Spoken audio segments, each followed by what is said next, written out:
tudo bem? Vamos lá para mais um conteúdo. Hoje a gente vai trabalhar o dadaísmo. Na minha opinião, é o movimento das vanguardas europeias o mais controverso, por todos os motivos do mundo, porque além dele ser realmente um movimento, como que eu falo, ele vai destruir o conceito de arte, daquela arte convencional que nós conhecemos, e vai estabelecer uma nova norma dentro do padrão artístico. Você colocou no modo apresentação aí? Ainda não. Ah, tá. Coloquei agora. Isso. Beleza? Vê se eles estão vendo a tela cheia, porque eu estou vendo você e a tela. Vocês estão vendo, gente, a tela? Aham, tranquilo. Sim. Beleza. Então, beleza. Tranquilo. Então, vamos lá.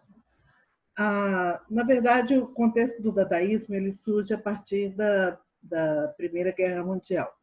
Na verdade, antes disso, assim como o expressionismo que nós vimos na semana passada, os artistas foram tocados pelos acontecimentos que geraram a Primeira Guerra Mundial. A questão do mercantilismo, a questão das grandes migrações, a questão da disputa mercantil, todo esse contexto que, por fim, acabou gerando a Primeira Guerra Mundial, fez com que esses artistas que vieram de outras abordagens, inclusive expressionistas, cubistas, fauvistas, eles começam a repensar aquele momento em que eles vivem, que era um momento completamente irracional e totalmente fora do contexto do academicismo. E aí eles buscam uma forma de representação de arte diferenciada. E essa arte do dadaísmo, que eu acho que é a arte que tem tudo a ver com a Semana de 22, ela visa romper não só com as modalidades artísticas anteriores, mas também com a complacência das pessoas que viam todos aqueles acontecimentos políticos, sociais, econômicos acontecendo, viram que estavam todos caminhando para um grande conflito mundial, mas caminhavam, parecendo robozinhos. Então, o que os artistas desse movimento, que eram artistas muito privilegiados no que diz respeito à informação e à inteligência, eles resolveram, então, promover artes que fizessem com que as pessoas parassem para questionar. E assim aconteceu o dadaísmo. O dadaísmo, as primeiras ideias dadaístas surgiram com o romeno Tristan Tzara, que era um poeta, escritor, né? Mas o dadaísmo foi formalizado, de fato, a partir de um posicionamento de Hugo Boll, que era também um poeta, dramaturgo alemão. Ambos compartilhavam de uma mesma ideia de que estava na hora de estabelecer novos parâmetros artísticos que fossem mais adequados ao momento que estavam vivendo. Não era representar a dor, como faziam os expressionistas, e nem representar a forma geometrizada, como faziam os cubistas, mas representar uma forma totalmente deformada, como era a sociedade aos olhos deles àquela época. Como a sociedade estava caminhando para o que aconteceu de fato, que foi a Primeira Grande Guerra Mundial, eles percebendo esses conflitos, eles visionários que eles perceberam a necessidade de estabelecer um novo padrão, uma nova regra, onde os artistas se compadecessem também daquele momento que o mundo todo vivia, principalmente Europa e Estados Unidos, né? Então, veja bem, esses artistas... Não quer passar a tela? eu falo exatamente aqui. Olha, no início do século XX havia um clima de tensão entre as grandes potências europeias, gerado pela política e expansão neocolonialista iniciada no século anterior. Então, foi exatamente tudo isso que estabeleceu-se, então, esses novos padrões artísticos, né? Contexto, nós já falamos, todo esse contexto fazia com que esses artistas e as pessoas que eram politicamente mais bem informadas tivessem uma sensação de descrença com tudo aquilo, tá? E eles, com o espírito anárquico que tinham, resolveram, então, criar este movimento, que era um movimento, sobretudo, questionador. Haja vista as obras que eles utilizam, né? A gente vai chegar lá. Então, o que aconteceu? Eles se uniam num local em Zurique, chamado Cabaret Voltaire, e aí nós vamos pensando juntos. Cabaret Voltaire. Cabaré é um local de entretenimento e lazer. Voltaire foi um dos grandes pensadores do mundo. Local de entretenimento e lazer, associado ao nome de um grande pensador. Havia coerência nessa junção? Tá? Nada deles era por acaso. Se vocês observarem, parecia irônico o que eles faziam, mas de irônico não tinha muita coisa, não. Eles eram muito agressivos do que faziam. Eles queriam mostrar de todas as formas que esses acontecimentos eram acontecimentos que não tinham nada a ver. No caso, queria gerar coisas que não eram do agrado de todo mundo, como aconteceu de fato. Então, eles foram extremamente visionários. No manifesto, a introdução diz o seguinte: Dada é uma nova tendência da arte. Percebe-se que o porquê, sendo até agora desconhecido, amanhã toda a Zurique vai falar dele. Então, o porquê? Por que é este movimento? E por que ele está acontecendo dessa forma? A forma como escolheram o nome. Conta-se que dentro do Cabaret Voltaire, que era onde eles se reuniam, em Zurique, eles abriram um dicionário e, com os olhos vendados, passaram o dedo, e onde eles pararam com o dedo era na palavra Dada, que para eles era uma palavra que fazia sentido. Na verdade, ela significava cavalinho de pau, que é um brinquedo infantil. Mas aí eu vou abrir um parêntese e eu quero que vocês pensem comigo. E se depois pintar dúvida, a gente volta a falar.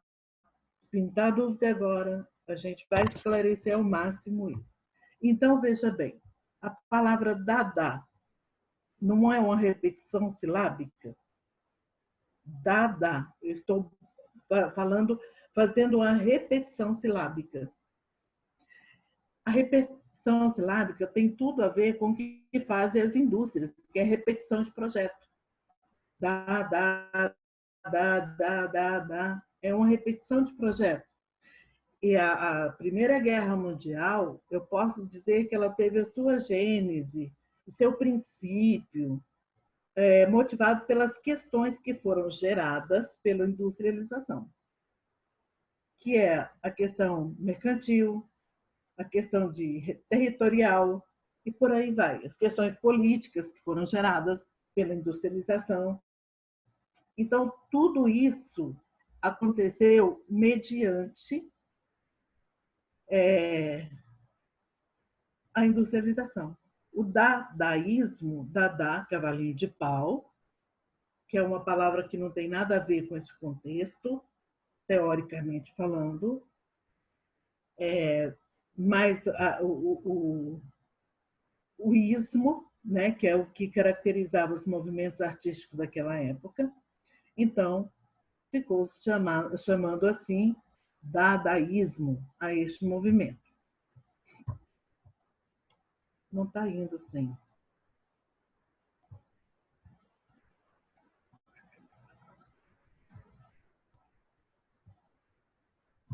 o significado da palavra Dada, nós já falamos. E aqui está aqui. Não me chateis, faz favor. Adeus, até a próxima. Em romeno. Foi o que eles faziam alusão a esse Dada, que não tem nada a ver. Certamente, claro, tem toda a razão. Assim é.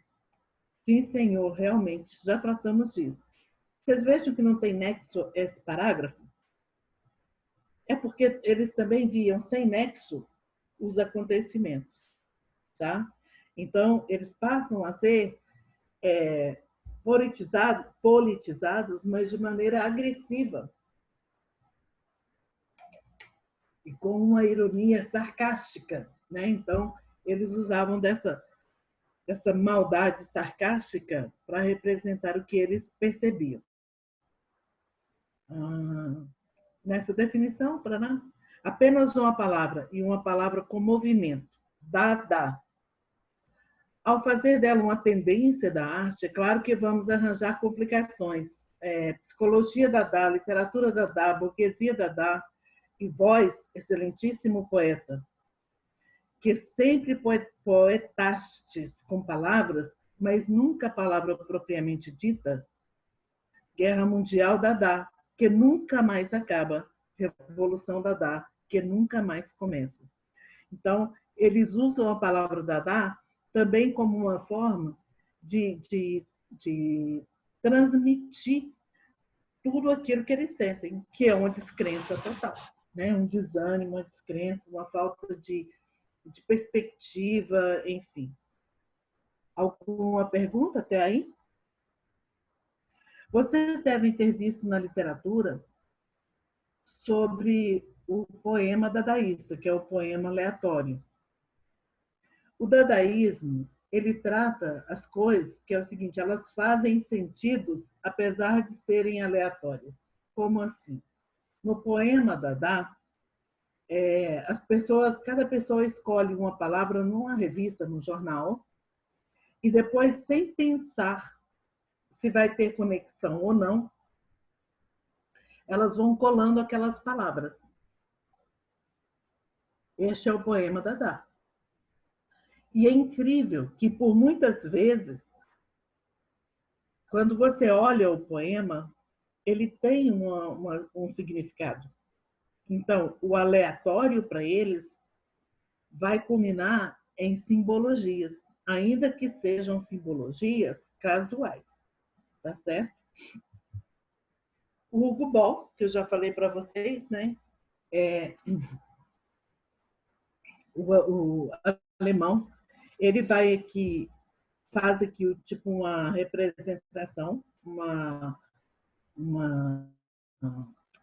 performance, onde ele se apresenta todo trajado dessa forma, uma forma de colete, como se ele tivesse protegido e nada ali fosse acontecer a ele. Tá certo? Já é uma primeira manifestação da Dada. Tá certo? Aqui, o Cabaré Voltaire, ele era tipo um clube, um local de entretenimento e lazer mesmo. Tá certo? Vamos lá. As obras de Marcel Duchamp. Nós temos aqui a famosa, a fonte. Marcel Duchamp, ele nasceu na França, ele era de família abonada, ele tinha 7 irmãos, ele era o terceiro, e vários artistas ali no meio, tá? Da família dele. Então, quando ele termina a faculdade, ele vai estudar nos Estados Unidos. E lá ele cria um grupo que chama Sociedade dos Artistas Independentes. Tá? Neste grupo é que ele apresenta essa obra. Ele vai no comércio, compra um urinol e o apresenta nessa Sociedade dos Artistas Independentes de maneira de ponta cabeça, virado. Certo? E ele coloca aí R. Mutt. Ele coloca esse nome, R. Mutt, como se fosse um pseudônimo. Por quê? Porque ele fazia parte das pessoas do jurado, né, que iam avaliar os projetos. E ele não poderia colocar um projeto dele e ele avaliar. Então, ele coloca como pseudônimo.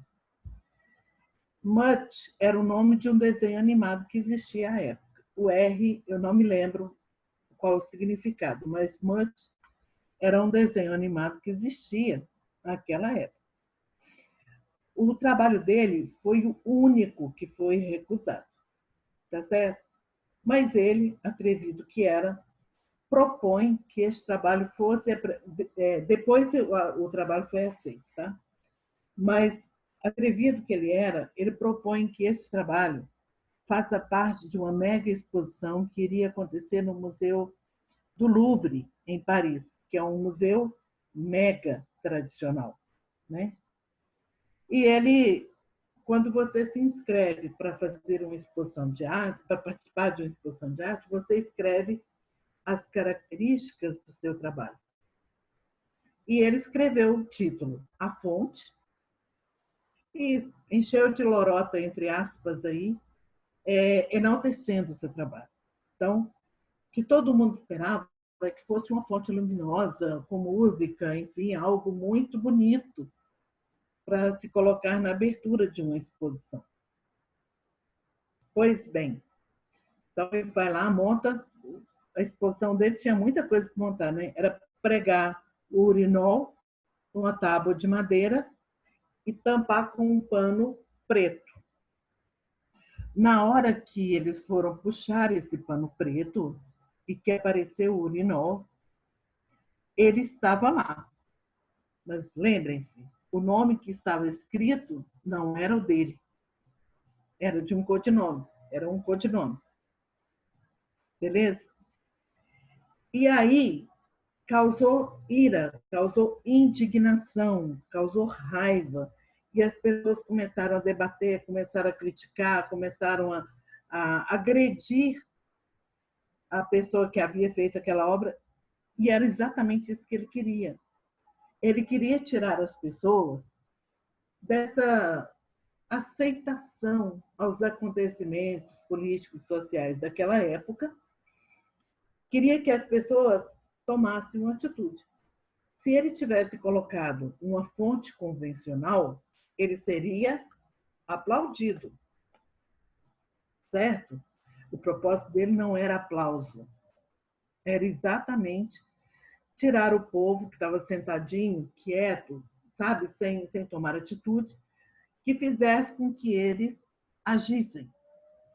E ele percebeu que esse povo agiu. Então, o projeto dele, para ele, obteve o sucesso que ele almejava, né? Por outro lado, como eles eram críticos das obras acadêmicas,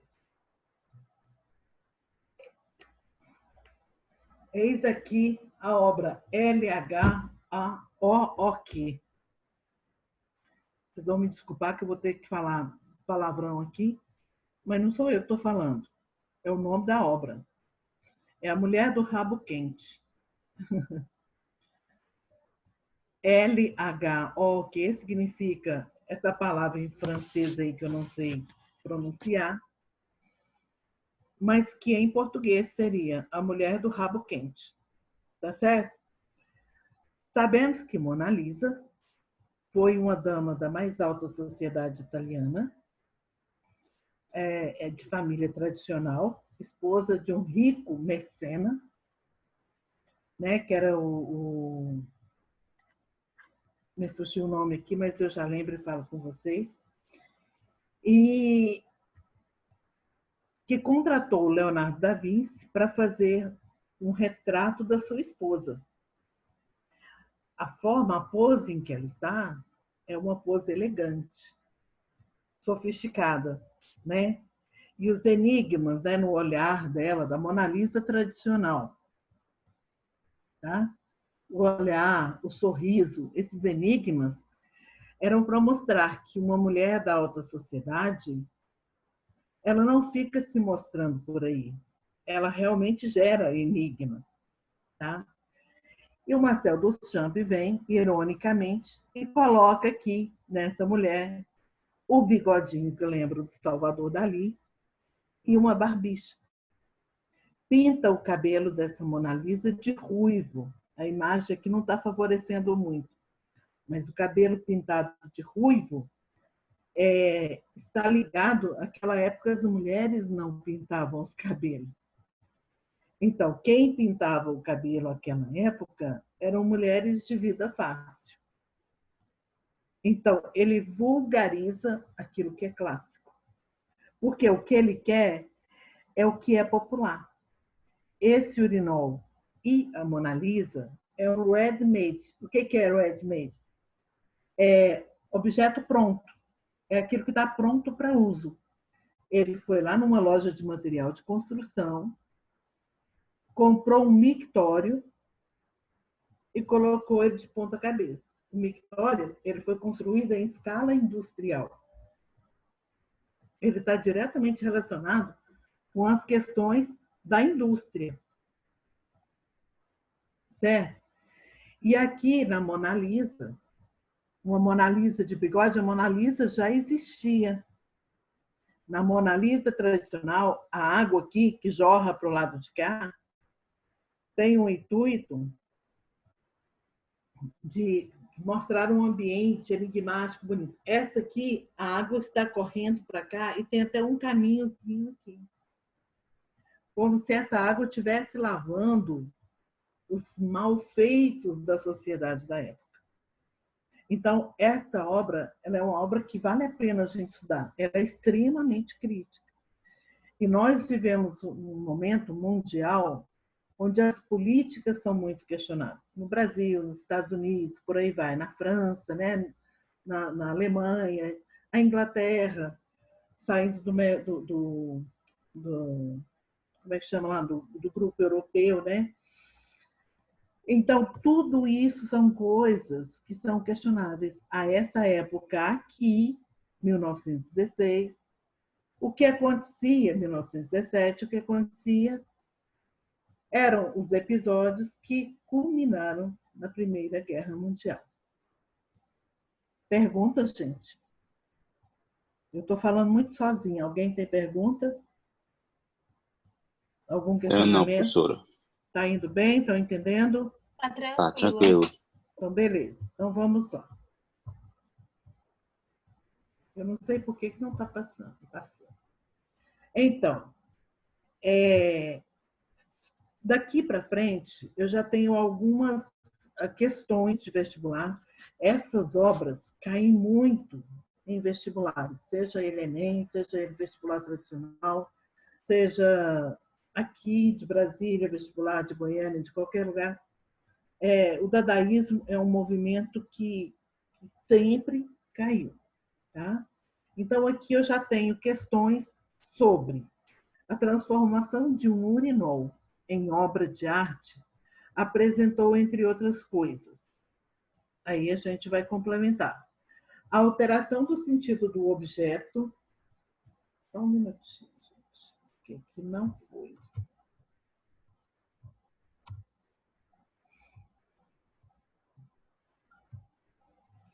A alteração do sentido de um objeto do cotidiano e uma crítica às convenções artísticas então vigentes.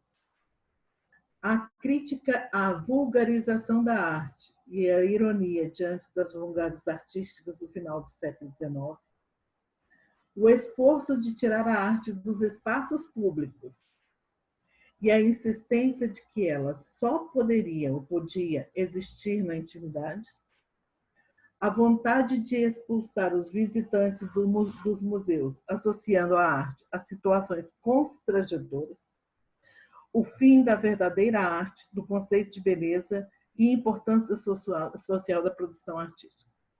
Vamos começar analisando de baixo para cima. Eles queriam dar um novo significado para a arte ou dar um fim ao significado da arte?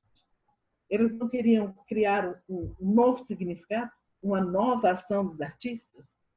Então, eles, de maneira nenhuma, eles queriam dar um fim ao conceito de arte ou à importância da arte. Queria dar uma nova importância, um novo conceito e um novo objetivo. a vontade de expulsar os visitantes dos museus, associando a arte a situações constrangedoras. Veja só, eles não queriam tirar ninguém do museu, e muito menos trabalhar a arte em situações constrangedoras, mas o que eles queriam de verdade era usar a arte para provocar as pessoas para uma ação. Certo? Então, eles tinham que agir de alguma forma. O esforço de tirar a arte dos espaços públicos e a insistência de que ela só podia existir na intimidade. Gente, eu acho que nem precisa a gente comentar sobre esse item C, de tão descabido que ele é diante do propósito do dadaísmo, né? Esforço de tirar a arte dos espaços públicos, quando ele está usando exatamente elementos de espaços públicos. Ah, professor, o urinal não é espaço público, mas é um espaço comum, não é um espaço de intimidade, mas não é um espaço novo. Tá certo? A crítica à vulgarização da arte. O que eles estão fazendo, de alguma forma, é trazer a vulgarização para a arte. Mas não com o sentido de tornar a arte vulgar, mas no sentido de tornar a expressividade da arte ainda mais consistente. Percebe? Então, o item verdadeiro é a alteração do sentido de um objeto do cotidiano, né, o urinol em obra de arte, e uma crítica às convenções artísticas. Então, gente, crítica às convenções, aquela arte que é contemplativa, não a arte que instiga o observador ao questionamento. Perguntas? Tá tudo bem? A boca seca, gente. Vamos lá. Em 1917, o artista francês Marcel Duchamp enviou essa obra para o Salão dos Independentes, dos artistas independentes, né, em Nova York, onde haveria um concurso de arte. A obra a qual Duchamp deu o título de fonte é um mictório invertido. Ele assinou a peça usando um pseudônimo. O trabalho foi desclassificado, mas o gesto de Duchamp entrou para a história. O fato de o artista tirar um objeto de sua função original, atribuindo-lhe em seguida um novo significado, faz com que, em arte, o mesmo receba o nome de quê, gente? Alguém sabe me ajudar aí? Ready-made. Ready-made, exatamente. A instalação, ela utiliza, sim, objetos para criar um espaço para lá passar uma mensagem. Vamos começar aqui. A instalação e a performance, ela surge a partir de 1960. Nós estamos falando em 1917. A assemblagem significa colagem. É uma técnica muito utilizada no surrealismo, tá certo? Que é colagem. Então, é um objeto de arte, eles transformam um objeto industrial em um objeto de arte. É o ready-made, objeto pronto. Olha essa obra.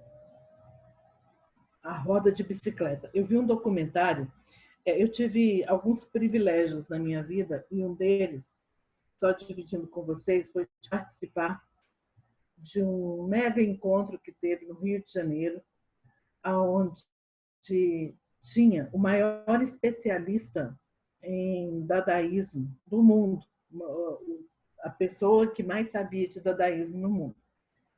E eu fui convidada para participar do debate.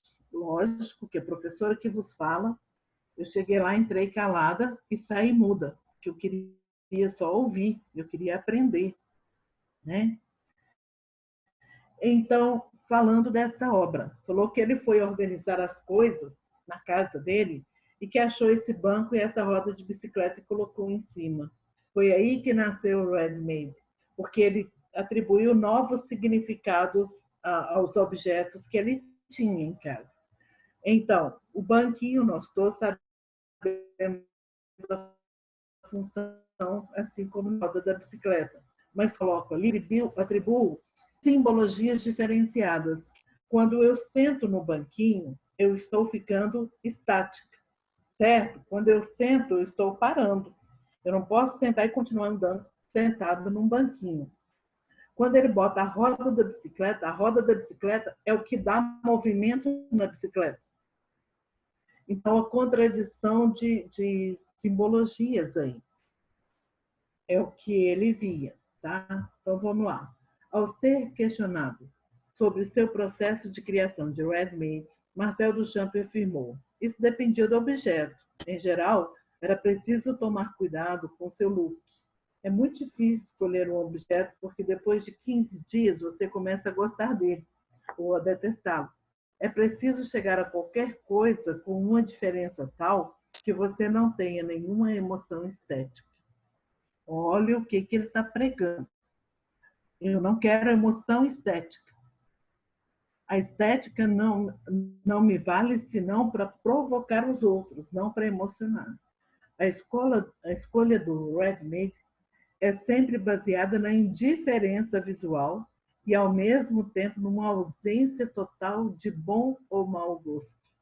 Ele não estava preocupado se vai ficar bonito, vai ficar feio. Ele quer provocar questionamento. Relacionando o texto e a imagem da obra, entende-se que o artista Marcel Duchamp, ao criar os ready-made, inaugurou um modo de fazer arte que consiste em designar ao artista de vanguarda a tarefa de ser o artífice do século XX. Pergunto a vocês, foi ele quem fez o urinol? Ou ele comprou feito? Percebe? Então, ele não era o artífice, não era ele que fazia. Ele só dava uma nova simbologia e um novo significado. Considerar a forma dos objetos como elemento essencial da obra de arte? Bom, pode ser, vamos ler os demais. Revitalizar de maneira radical o conceito clássico do belo. Ele estava preocupado com beleza? Uma ausência total de bom ou mau gosto. Ele não estava preocupado com a beleza estética. Criticar os princípios que determinam o que é uma obra de arte. Ele questiona aqui, sim, atribuir aos objetos industriais o status de obra de arte. Ele não queria atribuir os objetos industriais como obras de arte. Ele queria que a indústria fosse questionada, que as consequências da indústria fossem questionadas. Então, este item aqui está correto não porque ele atribui aos objetos um novo status, mas ele quer, através desses objetos, questionar um novo status de arte. Não é criticar os princípios que determinam o que é uma obra de arte ou não, muito pelo contrário, né? E considerar uma forma dos objetos como elemento essencial da obra depende do contexto que você o coloca, como foi o caso do urinol. Beleza, gente? Perguntas? Então, vamos lá.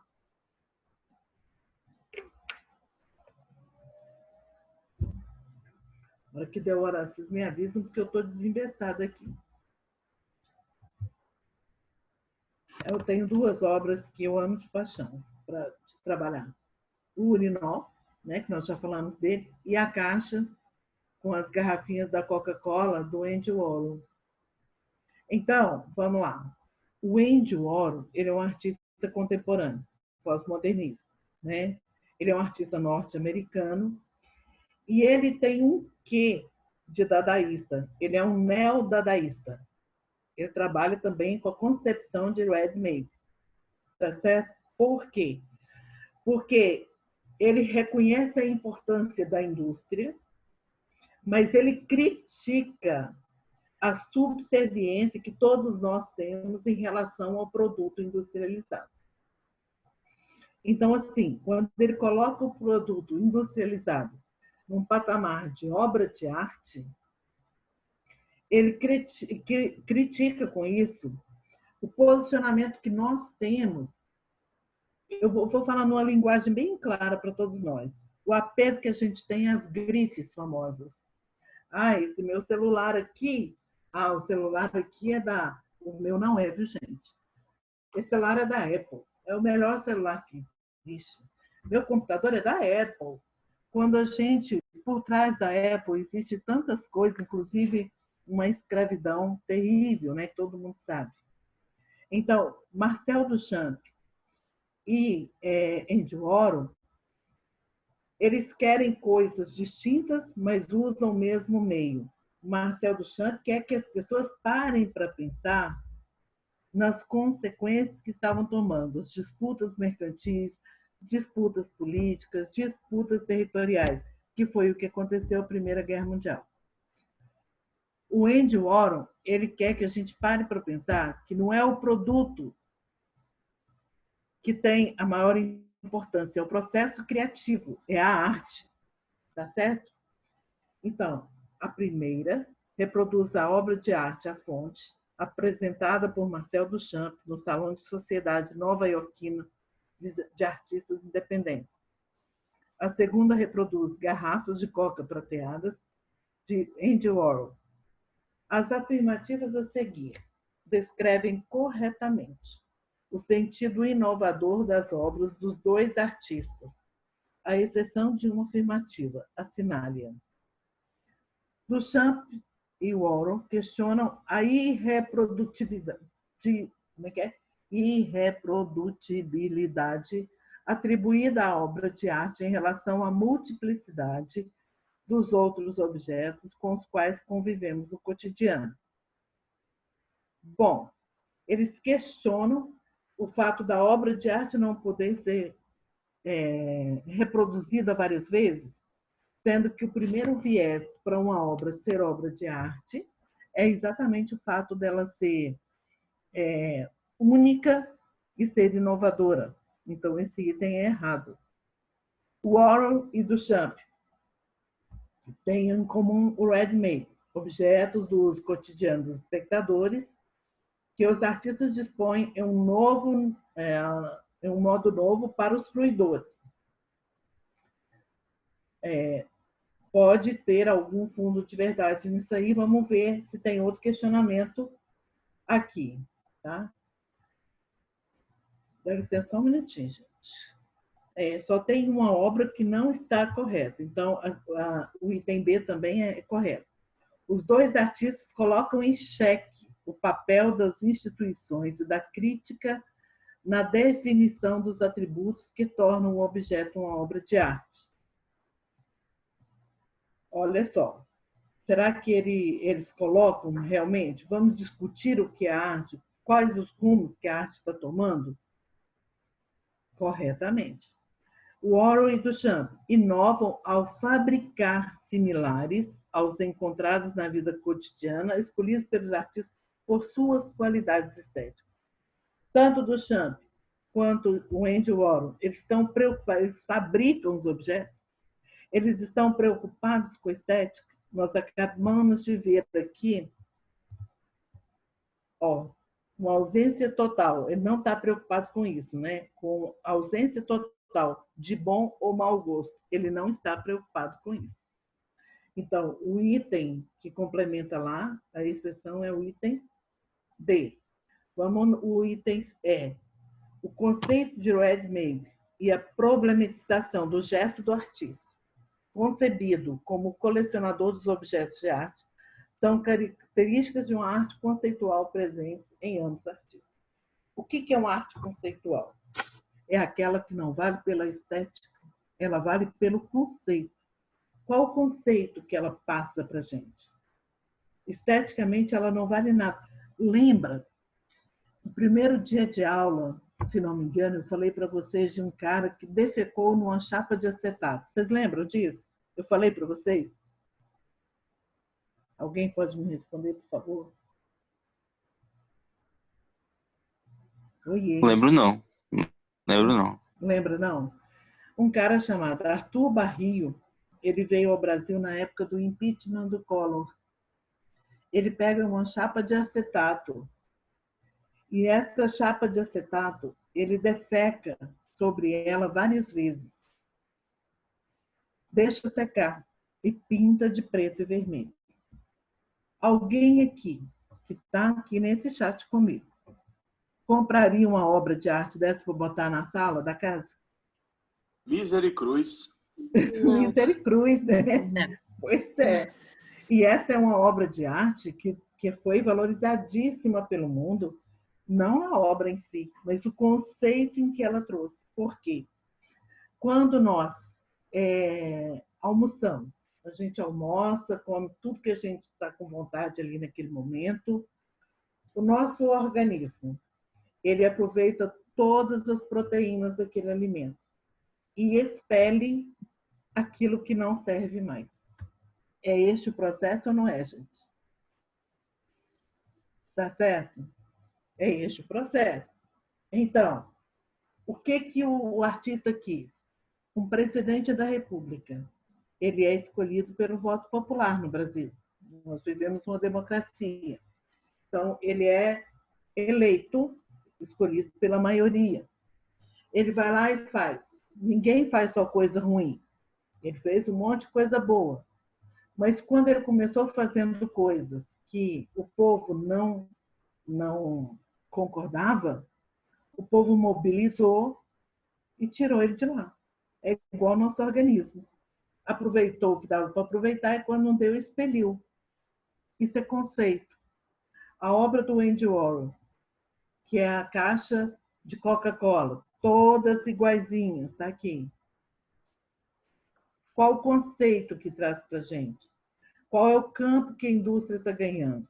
O homem hoje valoriza muito mais um objeto pela marca do que propriamente produto. Às vezes você encontra um objeto muito mais barato, mas que tem marca desconhecida, e muitas das vezes a gente repudia aquele objeto. Tá certo? O Andy Warhol, essa é a leitura do Andy Warhol. O Marcel Duchamp. Cadê, meu Deus? O Marcel Duchamp pega um urinol, né, que é onde... E eu acho interessante a leitura, porque o Marcel Duchamp ele pega o urinol e inverte a posição dele, falando dos conceitos invertidos da sociedade dessa época que gerou, aí culminou na Primeira Guerra Mundial. Tá certo? Vamos lá. O autor foi o criador do ready-made, termo criado para designar um tipo de objeto por ele inventado, que consiste em um ou mais artigos de uso cotidiano, produzidos em massa, selecionados sem critério estético e expostos como obras de arte em espaços especializados como museus e galerias.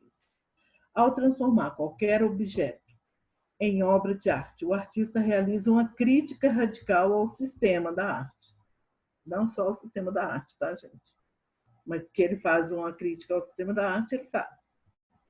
Assinar-lhe a alternativa que mencione, respectivamente, o nome do artista responsável pelos trabalhos apresentados na questão e o movimento artístico que adotava os procedimentos expostos no enunciado, levando muitos a exclamarem: isso não é arte. Alguém tem dúvida? Qual que é aí, galera? Qual item que é o correto? É o item A. Nós falamos isso todo o tempo, né? O Giacometti, aqui, ele fala que Georges Braque e o expressionismo. Georges Braque não era expressionista, era cubista. Alberto Giacometti, o surrealismo. Alberto Giacometti era futurista, não era surrealista. Henry Moreau surrealismo, ele é depois de 1960, então não é. Franz Arp e o dadaísmo. Franz Arp também não era dadaísta. Então, nós não temos nem como questionar. Lazar Segal. Aqui eu não falo especificamente do dadaísmo, mas eu tenho dadaísmo nessa questão. Dá tempo ainda? Dá. Mais uma. Então, vamos lá. Lazar Segal, ele era um artista do expressionismo. Tá certo?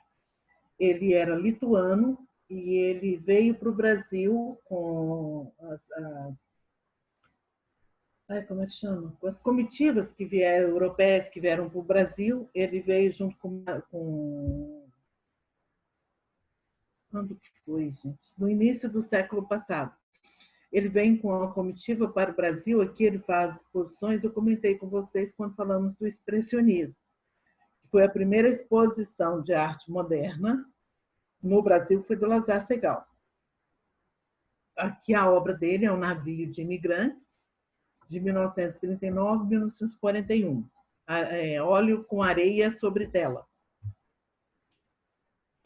Essa imagem é a reprodução de uma pintura impressionista, marcada por pinceladas soltas e pela técnica da imigração americana para o continente europeu.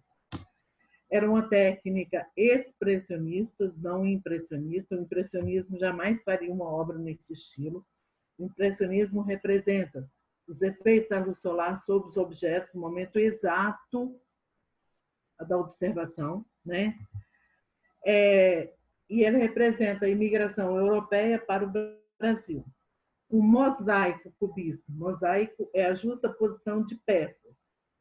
Cubista, representado por formas geométricas.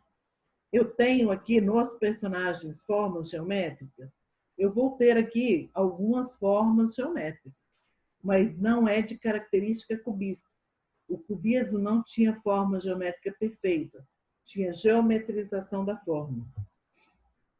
É uma pintura expressionista, que reforça o sofrimento dos que se deslocam em um contexto de perseguições e intolerâncias. Esse item é o item correto, tá certo? Vamos ver por que ele é correto. Eu vejo aqui navio de imigrantes. Eu acreditava piamente, no ano passado, que o que a UNB ia cobrar dos alunos do terceiro ano era sobre migração, sobre os tipos de migração. Emigrante, imigrante, quer dizer, todos os tipos de migração. Esse aqui é do emigrante, tá certo? Então, eu estou falando aqui de um contexto de sofrimento que se deslocava com perseguições e intolerância.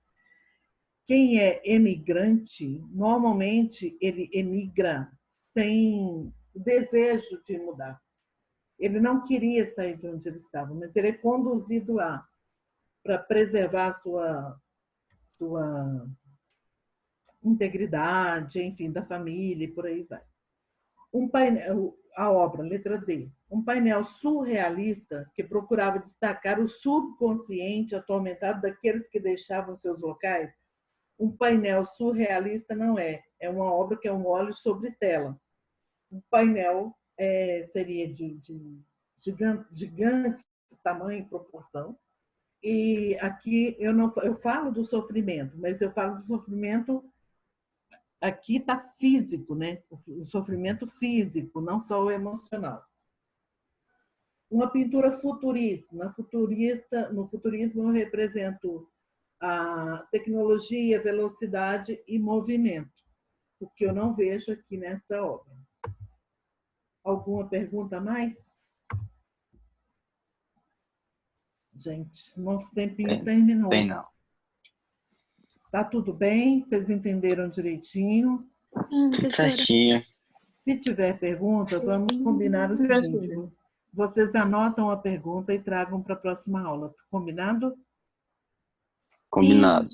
Combinado. Então tá bem. Muito obrigada. Fiquem com Agradeço. Deus. Se cuidem. Obrigada. Deus abençoe. Também, professor. Viu? Obrigada. Deus